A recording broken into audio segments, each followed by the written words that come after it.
എന്താണ് ക്യാൻസർ, ഇത് എങ്ങനെ വരുന്നു എന്നുള്ളതാണ്. അതെ, ആദ്യം ഈ ക്യാൻസറിനെ പറ്റിയുള്ള ഭയവും ആ ഒരു സോഷ്യൽ സ്റ്റിഗ്മ ഉണ്ടല്ലോ, അത് വളരെ ഫാക്റ്റാണ്. അപ്പം ഈ സാധാരണ ആളുകൾ മാത്രമല്ല, ഇൻക്ലൂഡിങ് ഓങ്കോളജിസ്റ്റ് പോലും കുറച്ച് പേടിക്കുന്ന ഒരു അസുഖം തന്നെയാണ് ക്യാൻസർ, ബിക്കോസ് അത് വന്നു കഴിഞ്ഞാലുള്ള ബുദ്ധിമുട്ടുകൾ. ബട്ട് കുറച്ച് ഇയേഴ്സുമായിട്ട്, മുമ്പത്തെ ഇയേഴ്സുമായി കമ്പയർ ചെയ്യുമ്പോൾ പണ്ടുള്ളതിനേക്കാൾ ക്യാൻസർ കൂടിയിട്ടുണ്ട്, ക്യാൻസർ ഡിറ്റക്ട് ചെയ്യുന്നതൊക്കെ കൂടിയിട്ടുണ്ട്, കുറേ ടെസ്റ്റുകൾ വഴി ക്യാൻസർ കണ്ടുപിടിക്കുന്നുണ്ട്. ബട്ട് ക്യാൻസർ കുറേ നേരത്തെ കണ്ടുപിടിക്കുന്നുണ്ട്. സാധാരണ അസുഖം പോലെയല്ല, ക്യാൻസർ പല സ്റ്റേജ് ഉണ്ട്. യൂഷ്വലി 1, 2, 3, 4 സ്റ്റേജസ് ആണ്.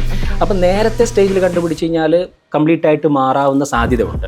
മുമ്പൊക്കെ ക്യാൻസർ ഒരു എന്താ പറയുക 3ഉം 4ഒക്കെ ആകുമ്പോൾ കണ്ടുപിടിച്ചിരുന്നുള്ളൂ പണ്ടത്തെ കാലത്ത്. കാരണം അതിനുള്ള ടെസ്റ്റുകൾ കുറവാണ്, ആളുകൾക്ക് അവയർനെസ് കുറവാണ്, കണ്ടുപിടിക്കാനുള്ള സൗകര്യം കുറവാണ്, ട്രീറ്റ്മെൻറ്റ് മൊഡാലിറ്റീസും കുറവായിരുന്നു.